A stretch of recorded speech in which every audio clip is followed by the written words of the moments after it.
revoir. Martineau, il n'y a pas le temps pour la controverse. Il a jamais coulé l'eau sous les ponts. C'est lui qui la verse. Vous écoutez Martineau. Cube Radio. Le 19 janvier prochain, j'ai pris rendez-vous pour mon test de la prostate. Donc, on vous encourage à le faire. Hein. C'est le mois de novembre. C'est le mois de novembre parce que, justement, il y a une campagne, la campagne Novembre, qui vise à amasser 1 million de dollars pour la lutte au cancer de la prostate. On vous vend un beau petit nœud papillon, comme notre invité porte, M. Laurent Proulx, PDG de Procure et ambassadeur de Novembre. Bonjour, M. Proulx. Bonjour, M. Martineau. C'est difficile c'est difficile de dire aux hommes, allez voir le médecin, faites-vous tester. On n'aime pas ça, les médecins. On n'aime pas ça, aller voir dans des cliniques, aller voir le docteur. Oui, je pense que c'est plus simple céduler un rendez-vous pour ses pneus puis pour sa voiture que si on parle pour sa santé. Je dis souvent que lorsqu'une lumière sur le tableau de bord d'auto apparaît, je pense les hommes, on est les premiers à appeler au garage, mais lorsqu'une lumière jaune apparaît sur le tableau de bord de notre santé, on attend. On a tendance à attendre un peu. Et c'est quoi, à partir de quoi, 50 ans, on devrait le faire une fois par année? Oui. La recommandation des urologues, c'est 50 ans. C'est sûr qu'une incidence familiale, par exemple, moi, je l'ai eu à 48 ans. Ben, mes fils, comme ils ont 2 à 4 fois plus de risque de l'avoir, eux, c'est 10 ans avant moi. Ça va être alentour de 30 ans, 38 ans qu'ils vont avoir à subir des tests de dépistage. Écoutez, évidemment, l'incidence familiale. Est-ce que avec le temps, la prostate grossit de toute façon? Tu sais, parce qu'on va se le dire, là, rendu à un certain âge, tu vas pisser plus souvent. Ça veut dire, quand tu es un gars, là, veux pas, on le sent, là, ça veut pas dire qu'on a nécessairement un problème de prostate. C'est rien qui a grossi avec l'âge, c'est ça? C'est sûr, mais il y a des traitements pour ça, qu'une prostate qui grossit, puis que si on a de la difficulté à uriner, puis qu'on se lève souvent la nuit, et surtout si on a de la difficulté à uriner, ben là, il faut consulter. Il faut pas attendre non plus que qu'on a un autre problème plus tard. Et je pense que dans ces contextes-là, si c'est vraiment un problème, ben consultez, là, attendez pas. C'est ça. Je regardais un épisode d'une série avec Michael Douglas où il joue un homme qui vieillit, puis qui est rendu à 70 ans, puis il dit à son ami, il dit, quand je pisse, c'est comme en cas de morse. Pit, pit, pit, pit, pit, pit, pit, pit. Ouais. Ça, c'est un problème que j'appelle ça normal, mettons. Mettons okay. Ça normal. Faut consulter. Monsieur Proulx, les gars, il y en a qui n'aiment pas ça. On va se parler franchement avec les vrais mots. Ils n'aiment pas ça, le doigt dans le rectum. Ils n'aiment pas ça. Exact. Ils disent en bas, c'est une porte de sortie, c'est pas une porte d'entrée. Bon. Alors, ils préfèrent faire ça par un test de sang, un test sanguin, plutôt que le toucher rectal. Est-ce que c'est aussi fiable, le test sanguin, M. Proulx? Écoutez, je vous dirais que les urologues, ce qu'ils recommandent, c'est les deux. Alors, c'est sûr qu'on parle de à peine 10 secondes, là. C'est pas nécessairement un test qui dure 2 minutes, c'est à peine 10 secondes où le médecin, l'urologue, le médecin va palper la prostate, voir s'il y a des bosses et des nodules, puis le test de sang. Mais on recommande les deux. C'est sûr qu'il y a certains médecins avec la littérature qui avaient arrêté de faire le toucher rectal, mais l'ensemble des deux tests va déterminer au médecin la prochaine étape à suivre. Si on a des nodules et on n'a rien dans notre APS, mais ça, c'est quand même quelque chose qu'on va poursuivre pour voir une biopsie ou aller voir une échographie de voir si la prostate a des problèmes. Alors, c'est pas juste un des tests. Okay. C'est sûr que les hommes, on n'est pas été habitués, lorsqu'on était jeunes, comme les femmes, à aller chez les gynécologues puis commencer vers 14-15 ans. Plus tard, c'est pas nécessairement quelque chose qu'on fait naturellement d'aller chez le médecin. C'est sûr que le test, désagréable, mais je vous le dis, là, c'est à peine en bas de 30 secondes, c'est terminé. On parle pas d'un supplice très, très long. Là. Oui. Et écoutez, les femmes vont chez le gynécologue avec le spéculum et tout ça. Si les femmes sont capables de faire ça, je pense que les gars sont capables. Je suis allé, moi, c'est pas super agréable, mais effectivement, ça dure 15 secondes, là, vraiment. Là. On s'entend que le monsieur, là, il rentre pas le bras jusqu'au coude, là. On va s'entendre. Et Monsieur Proulx, j'ai lu des textes là, scientifiques intéressants et fondés qui disent on finit tous, les hommes, par développer un cancer de la prostate en grande majorité. Et puis, ça prend tellement de temps avant d'avancer, avant de progresser un cancer de la prostate qu'on va mourir d'autres choses. Et on nous dit, des fois, en voulant combattre le cancer de la prostate, on le réveille, puis on le rend plus virulent, plus dangereux. Donc, ça ne veut pas dire que parce que tu as le cancer de la prostate que tu dois nécessairement tout de suite le combattre. Il y a tout un débat dans la communauté scientifique là-dessus. Mais aujourd'hui, on n'est pas dans une situation où tous les cancers sont opérés. Il y a des gens qui sont sur surveillance active, qui vont être surveillés puis qui ne seront pas nécessairement traités. Alors, c'est sûr que la recherche a démontré qu'il y a des cancers qui vont pas nécessairement devenir agressifs. C'est sûr que je prends le mien, j'avais 48 ans, c'était pas un cancer qu'on pouvait dire, on va attendre puis on va laisser aller. Je sais pas si c'est quel âge que vous avez, mais moi, mon ami Jean Pagé est décédé à 71. Mais mon ami Jean Pagé est décédé à 71 ans. Moi, je trouve pas que 71 ans, c'est très âgé, puis il en est décédé. On a le cas de Carl Tremblay qui a un cancer présentement, qui est quand même un cancer agressif, puis qui est en traitement, qui a 48 ans. Alors, c'est sûr que moi, j'aime moins cette image-là, parce que vous l'avez dit tantôt, d'entrée de jeu, les hommes vont pas naturellement aller chez le médecin. Puis là, on leur donne toutes sortes de raisons pour pas y aller. Le cancer, ça se développe pas bien vite. Le test, c'est pas agréable.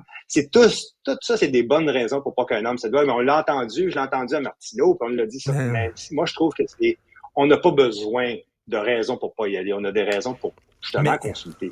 Alors, je suis d'accord avec vous qu'il y a certains cancers qui se développent pas rapidement, mais il y en a d'autres qui le sont. On a des exemples là-dessus, là. Et justement, Carl Tremblay, le chanteur des Cowboys Fringants, je pense que ça frappe l'imaginaire parce que s'il y a un groupe qu'on a tous à cœur au Québec, on adore les Cowboys Fringants, et de voir qu'un gars qui est dans la fleur de l'âge, il a 48 ans, et c'est un cancer qui est vraiment agressif, et là, je pense que ça va amener des gens, justement des gars, à dire, je pense que je vais y aller. Puis même pas attendre 50 ans, il a 48 ans, le Carl.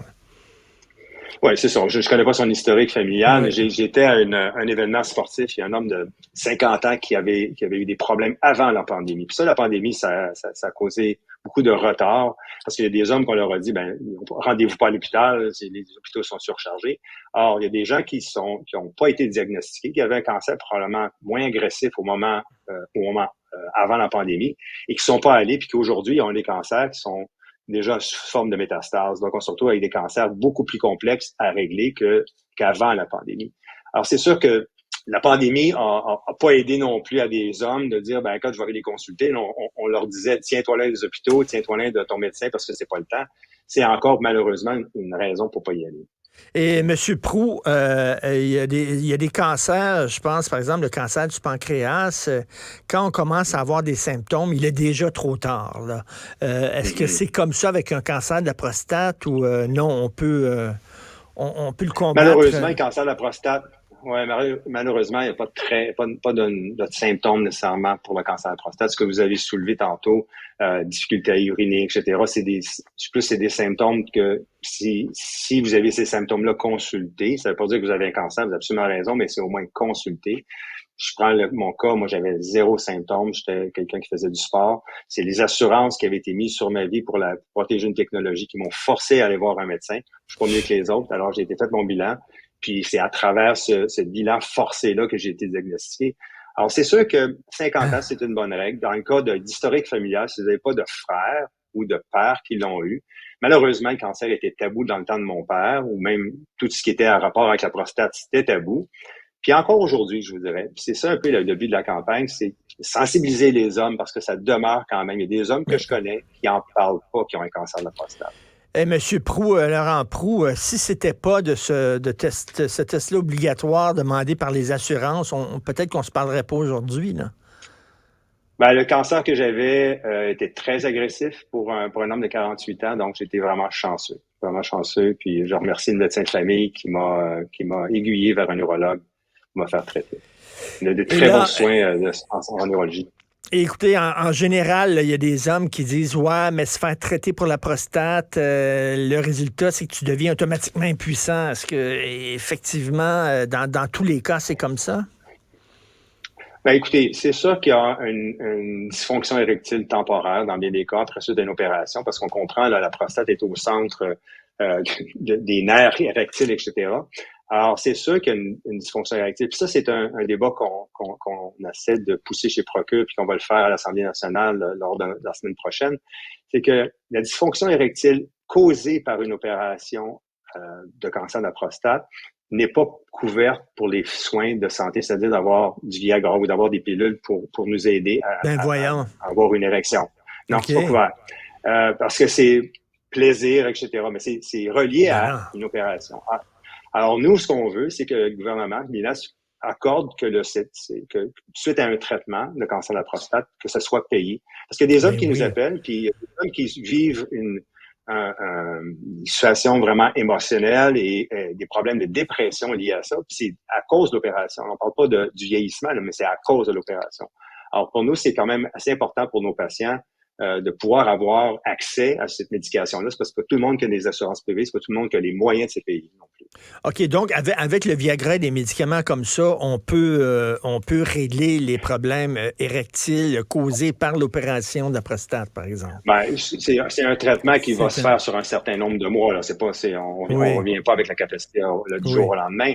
Et évidemment, ça aide. Puis évidemment que d'avoir ce service-là payé par le gouvernement, ça aiderait. Parce que si on parle de reconstruction mammaire pour les femmes, c'est payé par le gouvernement. C'est pas pour la prostate. Et en terminant, M. Proulx, vous dites là, qu'après 50 ans, on devrait se faire tester. J'ai pas de médecin de famille, moi. J'ai pas de médecin de famille. Donc, j'appelle un spécialiste qui fait des traitements, là, qui fait des tests, puis il dit, il faut que tu passes par un médecin de famille. Puis j'ai dit, j'en ai pas. Là, voulez-vous me dire pourquoi je dois passer par un médecin de famille en disant, j'ai 62 ans, je veux me faire tester pour la prostate. Il va dire, OK, bing, il va me donner le papier, puis là, après ça, je vais aller voir le spécialiste. Pourquoi je dois passer, Christy, par un médecin de famille pour me faire tester en prostate? Oui, il n'y a pas de dépistage systématique. Hein. On s'entend, là, on ne recommande pas ça nécessairement. Malheureusement, ça prend dans une discussion avec son médecin de famille, ça a déterminé un peu l'incidence. Je comprends, là, on est pris dans une expression, on est deadlock en expression anglophone, mais oui. Effectivement, j'ai des gens qui n'ont pas de médecin de famille. J'ai 62 ans. Là. C'est certain qu'il va dire, ben oui, il faut que tu passes un test. Je comprends pas qu'il faut que j'aille voir ce gars-là. Il va me faire clac-clac. Il va avoir un petit montant dans ses poches. Puis après ça, je vais aller voir directement l'urologue.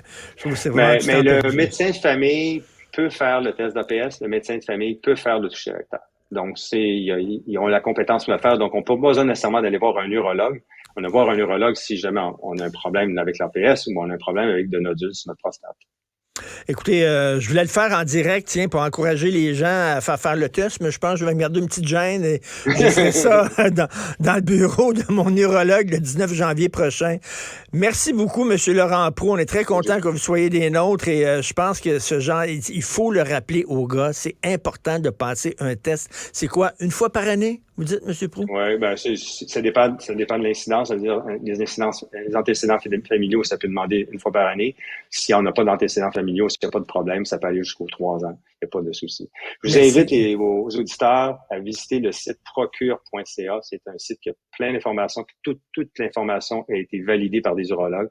Alors, c'est une source d'information. On a aussi une ligne de soutien qui est disponible, des infirmières qui répondent aux questions des patients avant, pendant et après une opération. Donc, c'est vraiment une source. Puis on peut, sur le site de Procure, se procurer des papillons. On peut se procurer le petit nœud papillon aussi parce que vous avez quand même besoin d'argent. Là. 1 million de dollars, c'est votre cible pour lutter contre le cancer de la prostate et surtout sensibiliser les hommes à aller passer un test. Merci beaucoup. Merci beaucoup, M. Laurent Proulx. Merci. Bonne journée. Merci.